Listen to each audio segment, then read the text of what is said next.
Hey James, thank you very much for coming on and spending some time with us on BMX Ultra. I'm a big fan of the Pedaling Innovations pedals, so it's great to actually finally get to speak to you about them. Yeah, man. No, I appreciate you having me on. Always a pleasure. Appreciate your support. You're definitely one of our biggest supporters down under. So we've always appreciated that. And yeah, man, glad to be here. I guess I want to get straight into it. You've probably explained the pedals 1,000 times over, but just in a just in a few short words, what would you say um, was the main reason for creating the pedal?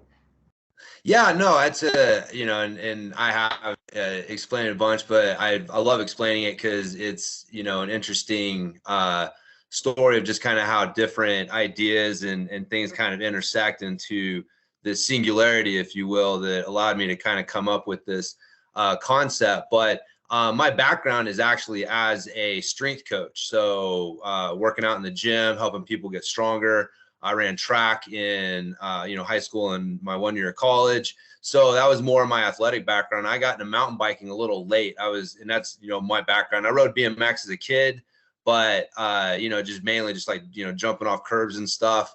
Had an old Redline BMX bike that I freaking rode the crap out of. But somewhere in my teenage years, stopped riding, and then just really didn't ride bikes at all until about 23 or 24 is when I got my first mountain bike. And that was even actually just to get to work, right? So mountain biking, I kind of came to me a little late and kind of through the back door. But once I got into it, I really loved it. And one of the things I loved about mountain biking more than road riding is when I saw a mountain bike, I was like, hey, that looks like my old BMX bike, right? So it reminded me of that. And I was like, road bikes look kind of weenie. So that was really like my deciding factor when I was looking for a bike to ride to work. And so that helped shape my, trajectory there. But with mountain biking, flat pedals were, used as like, looked at something that's like, hey, these are for beginners. And as you get more advanced, you're going to get into clipless pedals. I tried getting into clipless pedals, and I always had a tough time kind of feeling real confident, especially my left foot.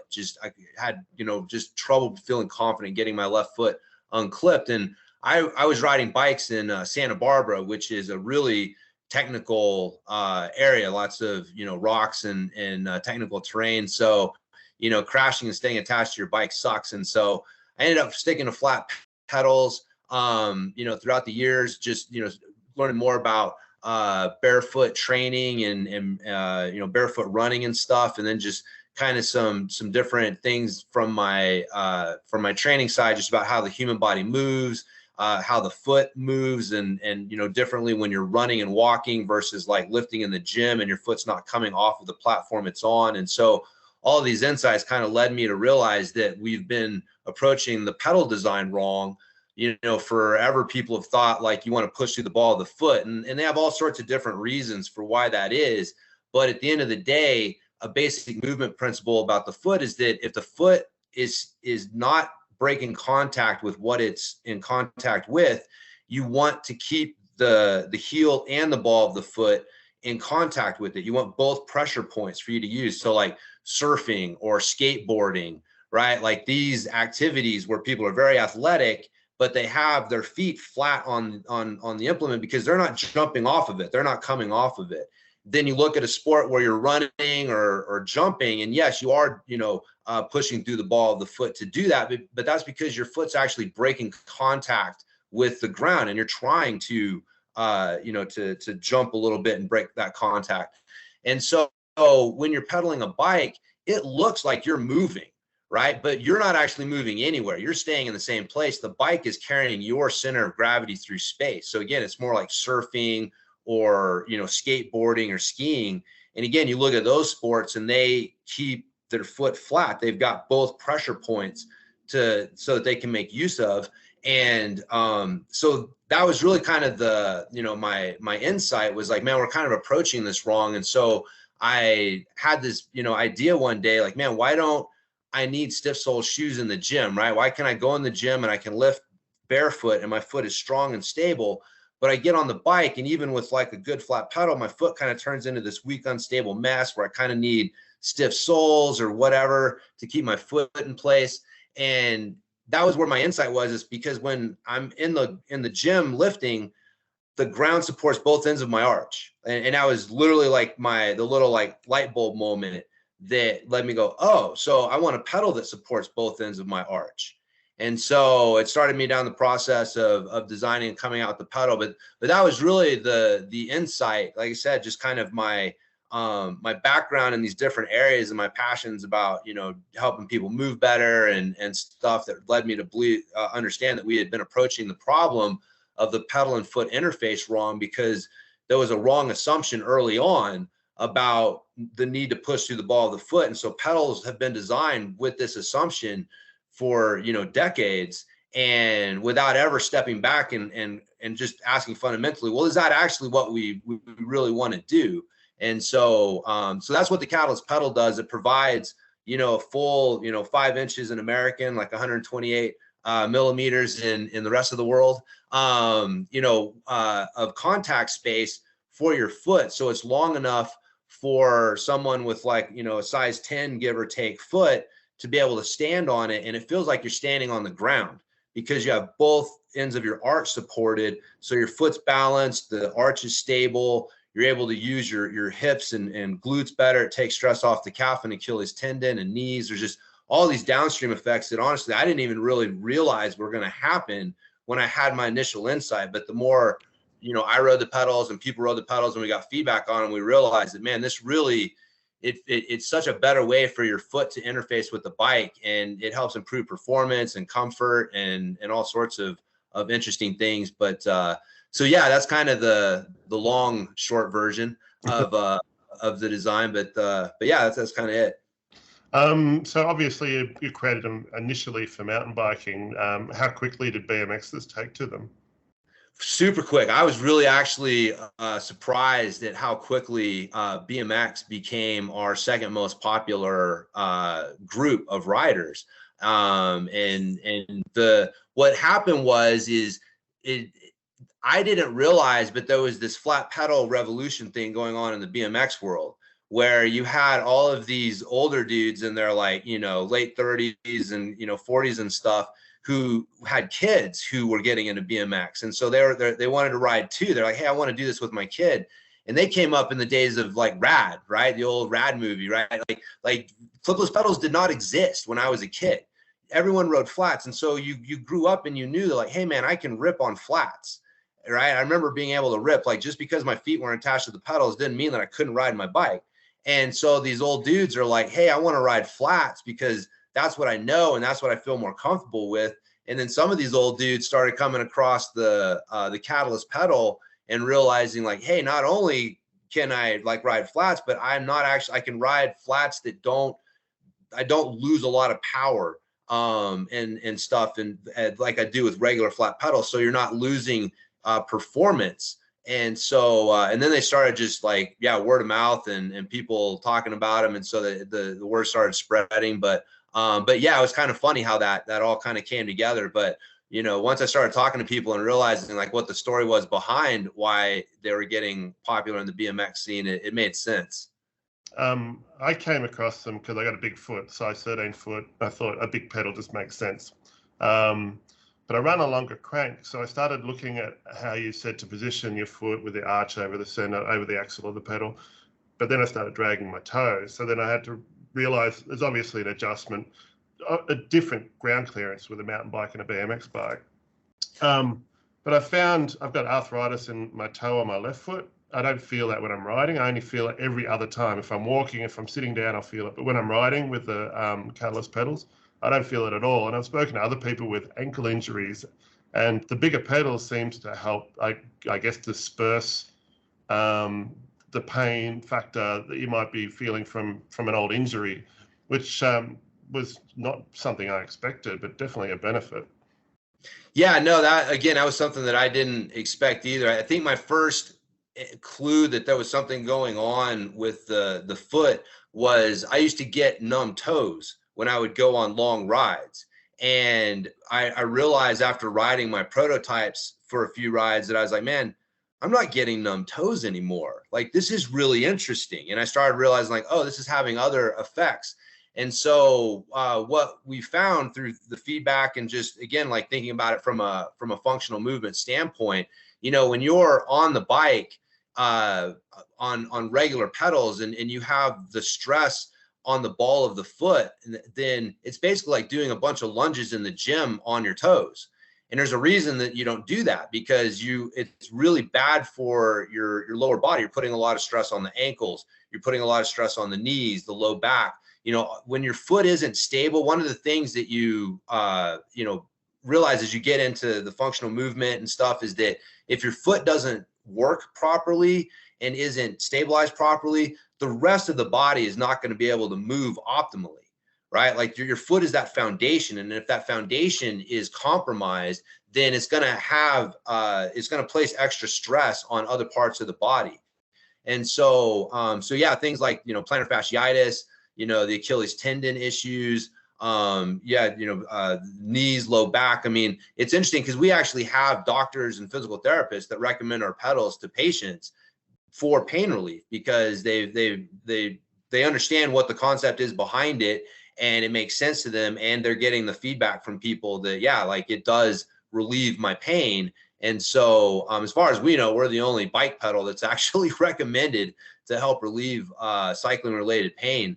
But yeah, that was, it's again, one of those kind of side effects that I didn't realize was going to happen, but it makes sense that when you stabilize the foot, it's going to, you know, distribute the stress better and take some of that pain off of, you know, if you've got, you know, old injuries or just kind of like overuse stuff. If you've been riding long enough, eventually stuff starts to hurt. And yeah, especially like that, you know, lower body stuff especially seems to really respond well to the Catalyst pedals. So it must have been quite a learning curve going from conceptualizing the pedal to actually having it built, prototyping, and then actually going into production. How long did that process take? Man, honestly, it did not take super long. It was probably about, it's been about 6+ years since the process, but it was less than 18 months. It was somewhere between a year to 18 months before I got my first prototype. And again, this is one of those interesting things where like the universe just put all sorts of people and stuff in my path. Like once I had that idea and I started going forward, it was like, even like the design of the pedal, right? Like it's a funny story because I'd had a 3D model made first. Because first I was like, hey, is this longer pedal even gonna, you know, make a difference before I started running down this rabbit hole, investing time and money. And so I had somebody 3D print a block that had a 5-inch contact space on top and a hole in the middle that I could shove an axle in just so that I could get it on my bike and stand on it. And I could tell just from that I was like, oh, like this feels different. I mean, you know, you felt it like as soon as you stand on these pedals, it's like, oh, this is different. This is not the same thing. And so from there, I found a guy who made an aluminum prototype, and I called them the tanks because they were like literally a hunk of aluminum with a hole in the middle that I could put an axle through. And so, and those I rode on the trail, and again, like, wow, this is great. So now I need to get something that looks better, that looks like a production pedal. So I go back to the guy that had helped me with the first, the tanks. And I'm like, hey man, I need to get something that looks a little sleeker. And he's like, yeah, you know, I've been thinking about this. I got an idea for a design. Let me, give me a week and come back and I'll show you what I got. And I come back and he pulls out the Catalyst pedal, the design with the I-beam, like the look. It went like, that was the first design that somebody came up with, was that design. And I was like, wow, that's awesome. And he actually ended up just giving it to me. And he was like, hey, I quit my job here, so I can't do this anymore. You know, if you end up getting some more pedals, if you end up getting this produced, just give me a free pair of pedals. So he designed my pedal for free, which is like something that usually costs like, you know, money.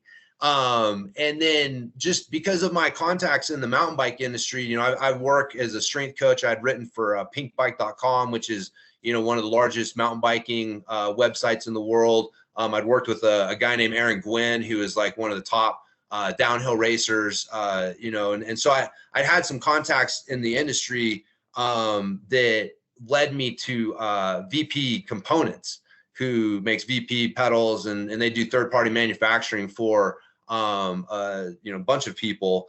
And so, yeah, just through contacts that I had, I got in touch with them, and, they liked the project. The people there were excited about, it was something different. It was kind of a cool idea. And so they were really happy to help me get it to production. And so, yeah, in about a year to 18 months after I'd had the original idea, I went to Interbike, back when Interbike still existed, and met the people from VP, and they handed me 3 production prototypes, which were the black catalyst pedals that, we've got more pins in them now. They've undergone a few iterations to kind of maximize the traction for people, but that original design is still the main design that we use today.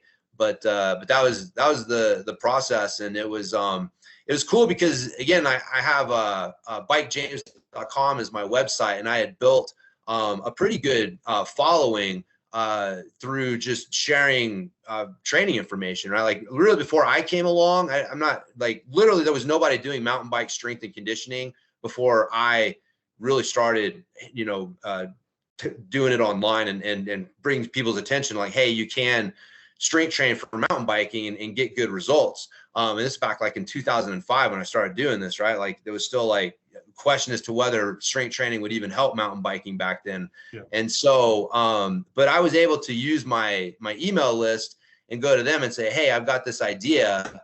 I did a pre-sale to them, and I actually made, enough from pre-selling the pedals to bankroll the first order.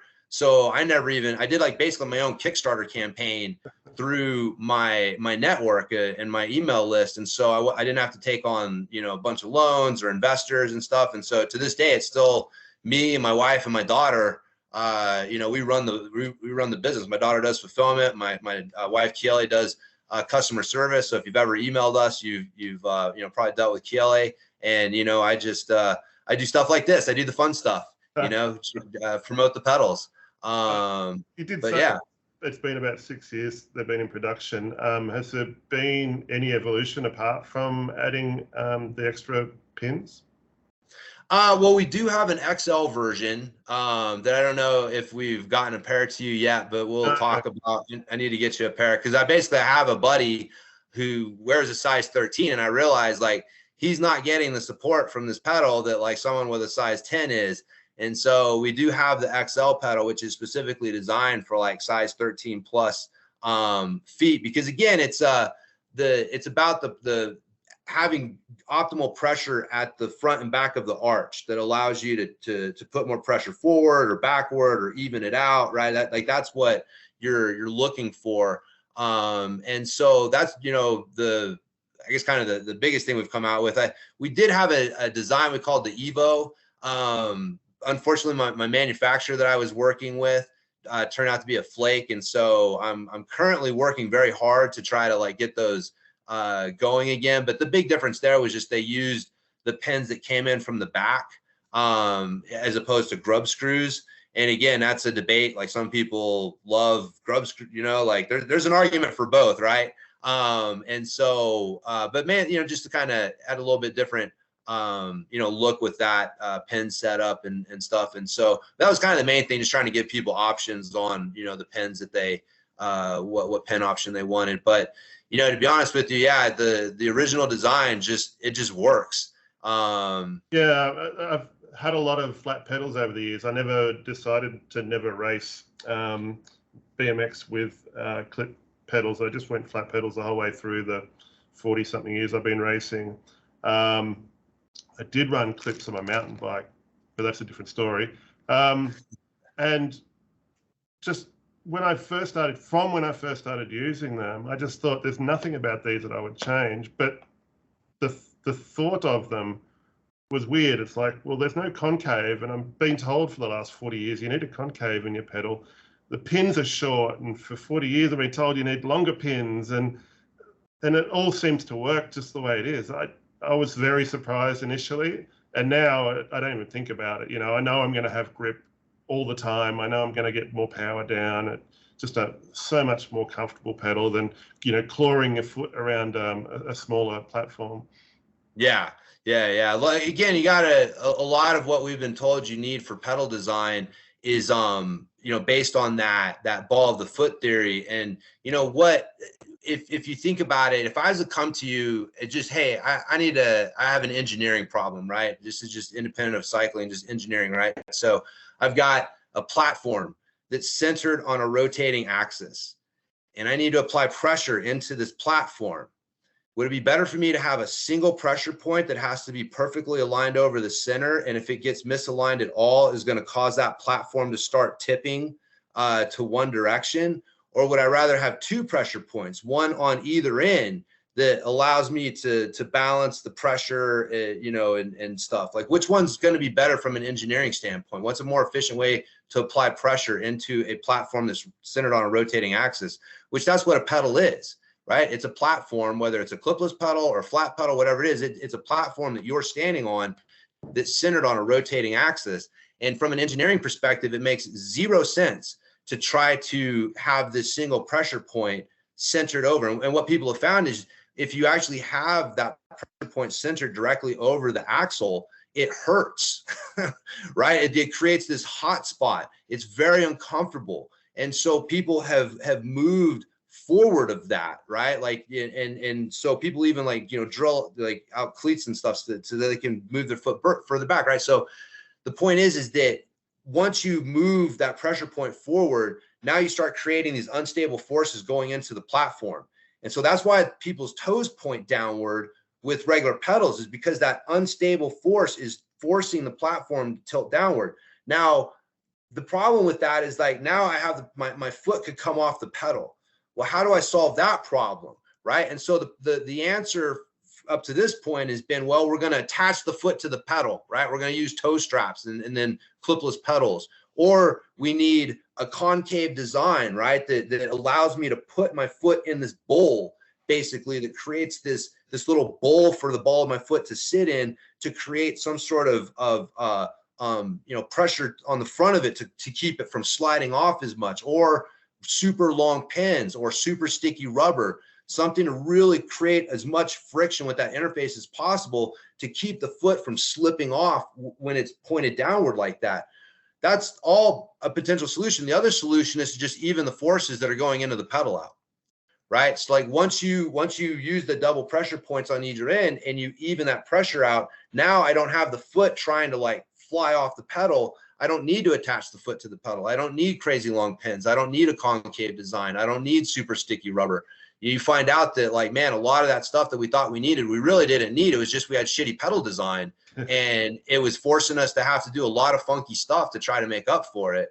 But yeah, no, that's that. Like I said, it's overcoming just everything that people think they know about pedaling, because that's what the cycling industry has been telling them for so long, is really been our biggest struggle. And that's really one of the reasons that people who have some sort of pain are our easiest sell, because if you have pain, you don't care about being cool. You just want to not hurt, right? And so it's like, dude, if these pedals, I don't care if they go against everything that I've been told. I don't care if my friends think I'm not cool. I can ride pain-free, and that's all that matters. And so that's why, like, honestly, some of our biggest advocates and biggest supporters have been people who have found the pedals help them. Like, we've literally had people who are ready to quit riding because the pain that they were suffering was so bad, and they had tried all the stuff, the bike fits and the shoes and the wedges and all the stuff, and then bam, just stabilizing your foot properly fixed the problems. And so yeah, it's like I said, it's been, our biggest uphill battle. But man, once people kind of like start to wrap their mind around what's going on, and they see like how we've been led down this path just based on this bad assumption decades ago, you see some light bulbs go off, and people are like, okay, I get it. And then they try it, and then they have to buy a pair for every pair of every bike they have. So, but yeah. What about kids with smaller feet? Would you advise them to run a catalyst pedal? Like in BMX racing, it's a law, I think under the age of 12, you have to run a flat pedal. Would you say that the catalyst pedal is too big for, say, a 5 or a 6-year-old? Yeah, so we have a prototype for a kid's pedal. Like, my son has a kid size catalyst pedal, You know, the thing is, if you buy like a regular size flat pedal for a kid, they're going to achieve a lot of what the Catalyst pedal does for an adult. Oh, okay. Right? Because again, you're looking for that contact. Can they stand on the pedal and have some sort of pressure on both the front and back end of the arch? And so the length of the pedal is inadequate for an adult, but for a kid with smaller feet, they can, it kind of serves the same purpose. But that's one of the reasons you see kids like naturally gravitate to a midfoot position, right? When they're on flat pedals. And, you know, it's just funny how like you watch kids rip around and they're on their midfoot position, flat pedals, standing up, you know, getting after it. And then they grow up and some adult comes up to them and says, hey, you know that thing that you've been doing this whole time with no problem? You've been doing it wrong. You need to attach your foot to the pedal. You need to pull up on the backstroke. You know, you need to do all this stuff. And it's like, dude, come on, man. Like adults know how to take the fun out of anything. So always be wary of an adult telling you that, you know, something you did as a kid just fine, that you were doing it all wrong. At least that's been my experience. You sound like you've considered a lot of the science behind the pedal. Have you done any testing of a Catalyst pedal versus, say, clip pedal for power output? You know, I have not. As one of my things, I will say I have made some, you know, so studies, you get them done in a couple different ways. You have like a total informal thing where I've got like a power meter on my bike and I'm just filming it for Instagram, right? You know, and we've had people do that, right? And we have videos and stuff of people showing how they're able to put down more power, you know, posting their Strava times and stuff. And so you have that like kind of anecdotal evidence. And then there's like the studies, right? And I think that's what, you know, most people would think of as like where we've got somebody who's in the science field who is, you know, conducting some sort of formalized study. And the thing that you run into with that is like, one, they cost money. And two, I've approached a couple, like here we have a local college that has a very good sports science, you know, a section. And I've approached them a couple times about doing some testing. And the problem is that once they hear that it's flat pedals, like, man, people are not interested.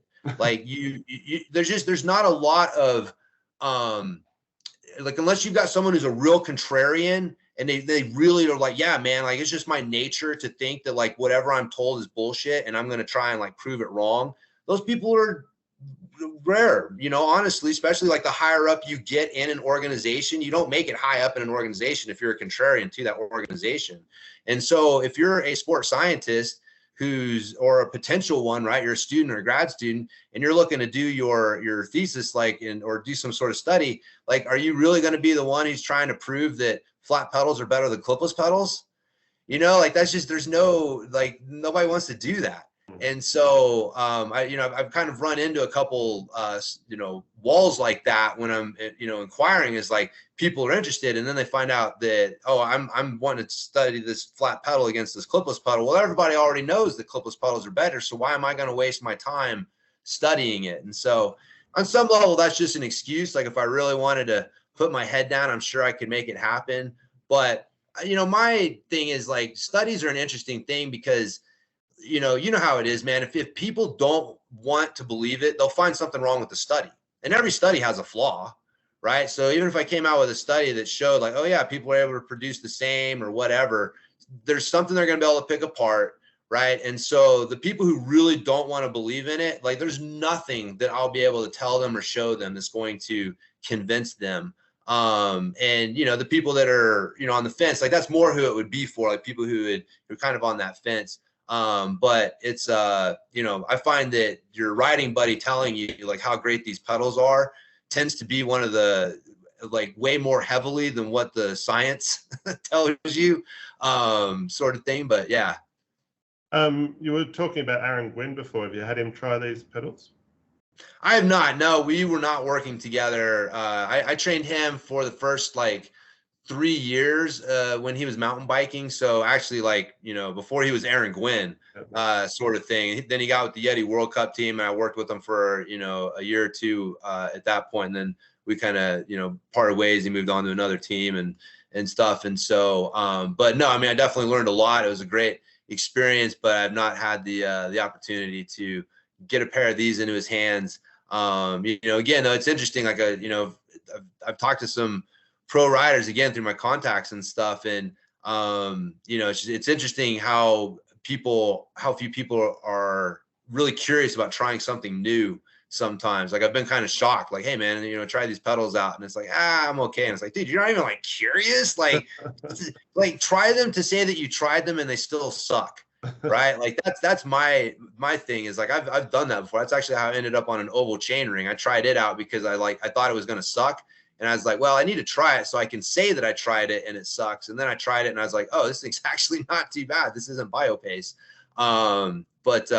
So no, yeah, it's been, yeah. So it's almost like you need to find another Sam Hill, someone that it really digs their flat pedals.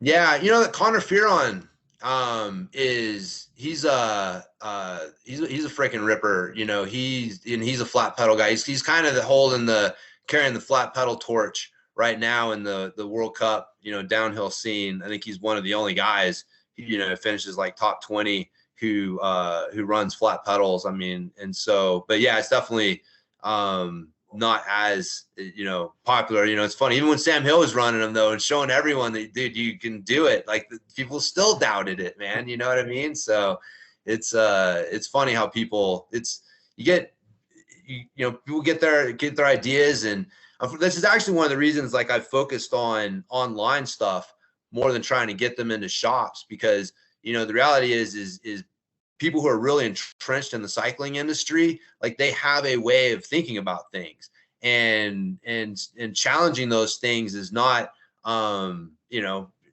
people don't always enjoy that as much. And so, you know, I realized that, you know, bike shop guy, I used to work in a bike shop, right? So I know these guys who were like freaking so deep in all the tech and all the cool stuff, and we're on the line and stuff. It's like, that dude's not going to sell someone the Catalyst pedal.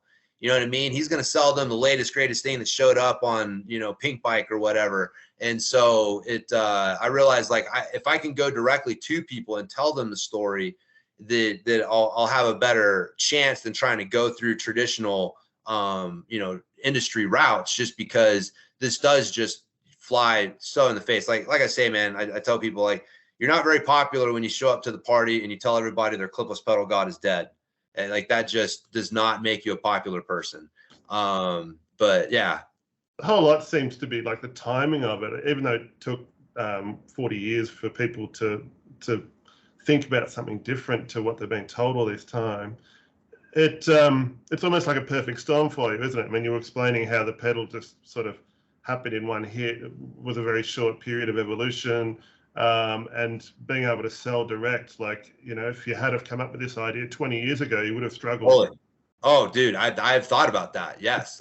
20 years ago, the Catalyst pedal would not exist, for sure. Yeah. It's pretty interesting how the timing of it worked out. So with the pedals, they come with the longer pins. Yes. How many people actually use these? I've never found a need to put them in. Well, my friend, I would say that it's probably about 50 to 60% of people end up using the longer pins. All right. And so here's my own personal thing. And again, like, you know, I have opinions on stuff, and I can certainly be wrong. My original prototypes had 6 pins on each side. Had 3 in the front, 2 on the edges, 1 in the middle, and 3 in the back. 2, you know, and 6 pins. That was it. And they were like regular sized grub screws. They weren't extra long or anything like that.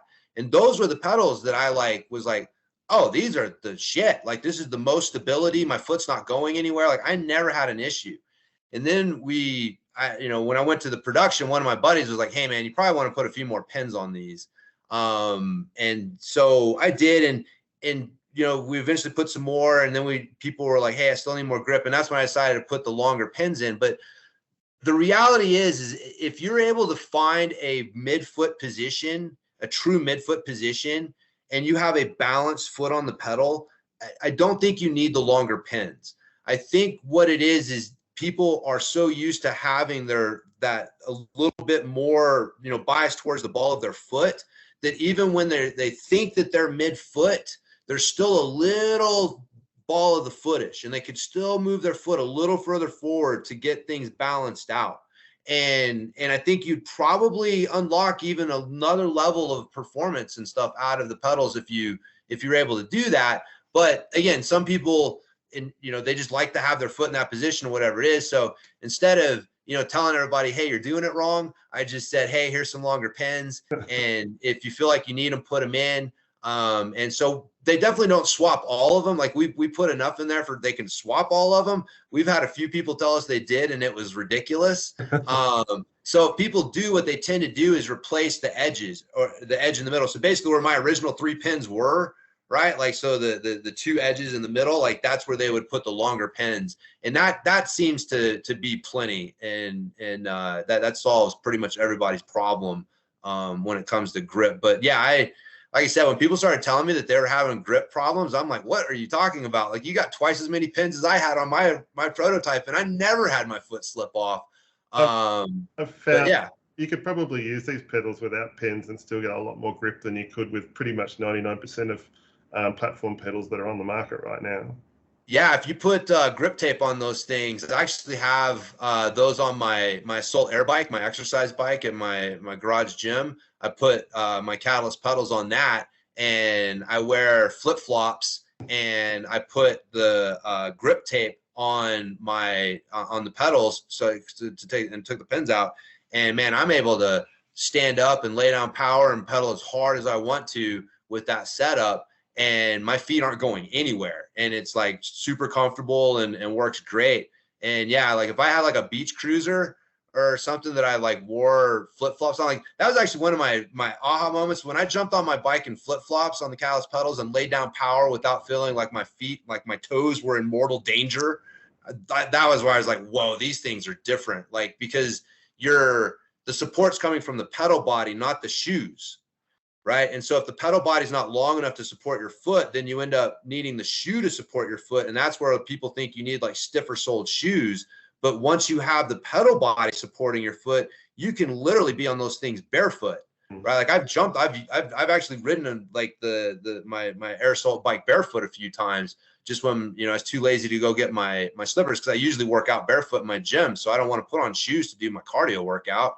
And so, but yeah, I would agree, man. I've actually thought about that thought problem, and I think that I would rather have, Catalyst pedals with grip tape and even like sandals than I would trying to wear, especially even like clipless pedals, which still freak me out. Or so yeah, I would agree with that, but I don't encourage anyone to necessarily go test that out. That's not but yeah. I've found that the pedals last a long time. Even take quite a beating. I've had plenty of crashes. I actually took a set of pedals to do a mountain bike race and clipped a few rocks and had no problems at all with them. And it kind of surprises me because every other pedal I've used sort of has a bit of a shelf life. Once you put it on the bike, you start thinking, oh, my axle's not going to last. But these things, they're just indestructible. But you also sell parts for them, don't you?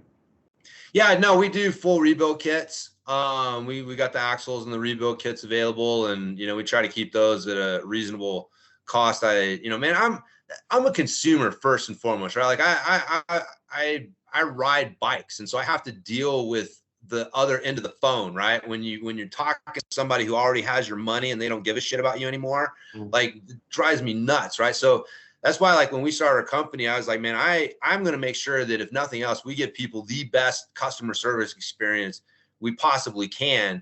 That was our 30-day money back guarantee that we offer. Like, that's insane. Like, nobody else in the cycling industry offers any sort of guarantee, much less like a no questions asked 30-day money back. Like, you don't like them, send them back. We will send you your money back, and I do all of that because I really wanted to, make sure that we were, taking care of people and making them feel good. So, yeah, with the rebuild kits, we try not to gouge people on that, sort of thing. But that is another interesting side effect that I didn't realize was going to happen from the pedal design, but a very consistent feedback that we get. Because I would have the same thing. My axles would eventually start to bend, your bearings just go. And I realized that a lot of that was because of how much pressure was being placed on the axle with that single pressure point system. Like, when you have the ball of the foot as the only pressure point, it really creates a lot of stress in that central area over the axle. And once you spread that out and the pressure's on the ends and you're taking that pressure off of the center, it spares the axle and the bearings from a lot of load. And yeah, you find that those things will just run forever. And, you know, every once in a while, because we, you know, thousands of pedals, you're going to have some duds just from like, you know, the bad bearings or whatever. But yeah, just consistently people have found that these pedals just freaking go and go and go. And I think that's just because the better distribution of forces over the pedal body really makes a big difference that I didn't really anticipate. What about the color range? I think you got red, blue, gray, black. Yes. Do you get people screaming out for other colors, or is that? Yeah, we do. And when we've come out with some, like we've had gold, we've had green, we've had purple, we had like a silver, kind of like look like a polished aluminum. I'm trying to remember if we've had some other ones. Then we've had like orange at one point. So we'll come out with like some color limited edition things. But one of the issues that we run into is our manufacturer has a minimum order that we have to put in. And back in the day, it was 90 pedals. And today it's 300 pedals. Oh. And so that if we're going to order a color, we have to order at least 300 of that color. And so we have to distribute funds appropriately to the main colors. And then, like I said, we'll, you know, about once or twice a year, we'll invest in like some other color. And we'll listen to people, you know, hey man, people are really asking for orange, or they're asking for green. And so we'll try to keep our finger on the pulse of the industry, kind of what color things are cool and go with that. But that's why we kind of have our 4 core colors that sell really consistently and tend to meet 90% of people's needs. But yeah, we have, you know, I understand some color aficionados out there. Like we've had a couple of people tell us like, hey man, I really want to try your pedals, but you don't got orange. So I had to go with this brand. It's like, man, I hate losing you, but you know, we'll let you know when the oranges come out eventually. But, so yeah, just kind of like I said, a limited edition, thing. But yeah, if people have a request or whatever, certainly let us know, because we certainly do listen, and we would keep more colors in stock if it you know was not so financially such a commitment to keep them all in stock. But yeah. Did you have much trouble during COVID with manufacturing, and has it affected the pricing coming out of COVID? Yeah, I mean, like everything else, pricing went up. You know, shipping went up. We were very fortunate because we had placed a large order right before COVID hit, and that was just like, you know, fortuitous timing for us. But we did see like our lead times went from like 4 months to 6 months to 8 months to a year. Like we, at one point, it was literally took us a year to get an order from the time we placed it to the time we got it in. And that's like dialed back significantly. So now, you know, lead times are much more reasonable, like, you know, 4 months or so again. And, you know, pricing went up, and so didn't necessarily come down, but you know how that goes. Once they got you paying more, they don't always want to come down. But, you know, we were able to navigate it, well. And I also, you know, that was one of the things too, that just kind of blew my mind looking around the industry, was like, we realized that this wasn't forever, right? Like COVID numbers were not the new normal. And so we didn't go crazy, like investing in, you know, just, we knew that eventually things would level back out. And so, you know, a lot of people kind of put themselves out there, man. They ordered, you know, a lot of stock, you know, expanded, did things thinking that, you know, COVID numbers were the new norm. And I think people have seen how the industry's, cycling industry in general is kind of suffering a little bit from that. But yeah, we were, you know, I think, you know, just having a singular product made it easier as well, not having to try to navigate multiple, you know, things. But it was, yeah, we were affected a little bit by it. It was, you know, definitely interesting to see, but we were pretty lucky that we were able to navigate it without too much trouble. I think we had one period where we went out of stock for like, just a couple months. You're right. I think that was the worst that it got. We were out of stock for a couple months, but yeah, we were able to navigate it all right. But it was those are some weird times. But people sure loved fucking riding bikes back then, man. Do you have any plans for other products in the future? No, really, I don't. I mean, I'm always thinking of stuff. I just haven't, like I said, even the pedal was kind of an interesting, kind of fortuitous insight for me. Again, I'm a strength coach and mountain biker. Like manufacturing and all that stuff was definitely not in my wheelhouse and things that I kind of had to learn about as I went along. But the main thing, my main focus right now is I'm working with a company to try to get a U.S. manufactured pedal put together, and so it's a pain in the ass, and it's costing me more than I would like, but it's I think it'd be cool to have a U.S. made pedal option. I don't think I'm going to go all in with that as the main thing, but that's kind of the main thing we're focused on right now is trying to get that project going. But yeah, man, even with the pedal, because like people knew me forever as the flat pedal guy. Like I was a flat pedal advocate for a really long time. Like I wrote the Flat Pedal Revolution Manifesto, which was like a collection of science and articles and things that I'd written about why flat pedals were, people really misunderstood the science behind them and how they worked. And so it's interesting because today a lot of people repeat a lot of the same arguments and a lot of the same studies that I have in there today, and I don't think they necessarily realize where they originally came from. But it's been but even then I was like, I didn't want to just come out with a flat pedal just because I had cachet, like people trusted me and thought of me as a flat pedal guy, and I had thought about like coming out with a flat pedal, but I was like, I don't want to come out with a Me Too product. And then when I had the idea for the Catalyst, like, okay, this is different.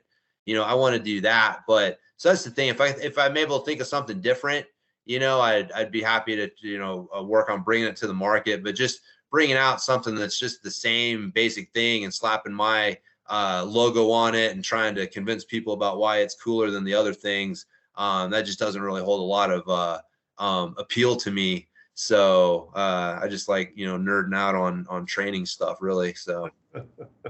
If people want to find out more about your pedals, where's the best place to go? Pedalinginnovations.com is the website. Catalyst pedals. You can just Google Catalyst pedals and you'll find our website and probably plenty of reviews and feedback on them. And I encourage people to do that because they're going to find a lot of good feedback and reviews. I mean, obviously you're going to have some naysayers and stuff out there. But consistently the feedback on them has been really positive. And so, I encourage people to do some research in that area to check it out. But like I said, we do offer the money back guarantee on them as well. Pedalinginnovations.com. And if anybody's got any questions or whatever, James at bikejames.com is my email, and I'm happy to, answer questions or whatever I, can do to kind of help educate people or just kind of, whatever I can for the cause. You got Facebook and Instagram as well? Yeah. Pedaling Innovations, same thing. And I've noticed you share a lot of people using using the pedals for different applications. So I think I've seen people use them for triathlons and for BMX, obviously, and pretty much any kind of biking at all, really, isn't it? Yeah. No, we've had, like I said, we've had recumbent bikes. Triathlons was a real interesting one. The feedback from that, like if you're a triathlete and you really want to like try something interesting that can help you out, like the Catalyst pedals are cool. Like the feedback we've gotten on them has been really, really good because people don't have to, they can wear the same shoes. They can ride in the same shoes they're going to run in. So you don't have to change shoes. And you don't have that Frankenstein walk thing because you don't have all that stress on your calf and Achilles tendon from riding. So once you jump off the bike, you're able to start running. And so, people were posting PRs and it's faster than what just that transition time. People are like, oh, you didn't have to change your shoes. But it's like, yeah, but I'm faster than what that transition time was. Like there's actually time being made up on the ride or the run or both. But, again, that's one of those worlds where, man, you show up to a triathlon and with Catalyst pedals, you better be ready. You better have fucking just balls of stone, like the social pressure that is going to be exerted on you is going to be immense. And it takes a certain kind of person to be able to withstand that kind of social pressure. And, you know, like that's, you know, unfortunately, like we had that 30-day money back guarantee. The one pair of pedals that was the worst story was the guy who said that he was returning them. He liked them, but his riding buddies were just giving him so much shit that he just couldn't stand it. And he just needed to go back to his old pedals, which on one hand, it's like, well, you need new friends and you need to freaking suck it up. But man, on the other hand, we all understand, right? Like, you know, we've all been there where it's like some sort of social pressure has been exerted on us. You know, this isn't the hill that we want to die on. And so we're just kind of, you know, be cool with it. And so I understand that. But like I said, it's also why, like, you know, also understand what we're facing with getting the Catalyst pedal out there is it isn't just like getting people to understand the science behind it and the practicality of it. It's also getting them to be able to like be comfortable with withstanding the social pressure that it potentially could come from riding them as well, and feeling confident in doing that. And so, you know, that's one of the reasons we like to post a lot of pictures of people using our pedals, because I think that the more people see riders just like them, like, oh man, there's all sorts of people, like maybe no one in my group right here is using Catalyst pedals. There's a shit ton of people using Catalyst pedals. And so, you know, it hopefully gives people a little bit more confidence in trying them and stuff. And so, but yeah, we've had several stories where one dude started riding them and his buddies were making fun of him, but eventually they started noticing, like, hey man, you're actually riding better and you're not limping after the ride. What's up with that? And the next thing you know, you got the whole group on them. So it's gone both ways for us, but it's interesting how that works. All right, I probably should call it quits. Obviously, you've got other things to do. Yeah, I appreciate it. Thanks very much for joining us, and hopefully we'll catch up with you soon. Yeah, man, anytime. Happy to come back on if you got some other things to discuss. But I was happy to come on and appreciate the time to share the story and some knowledge. And yeah, it was great. Awesome. Thank you.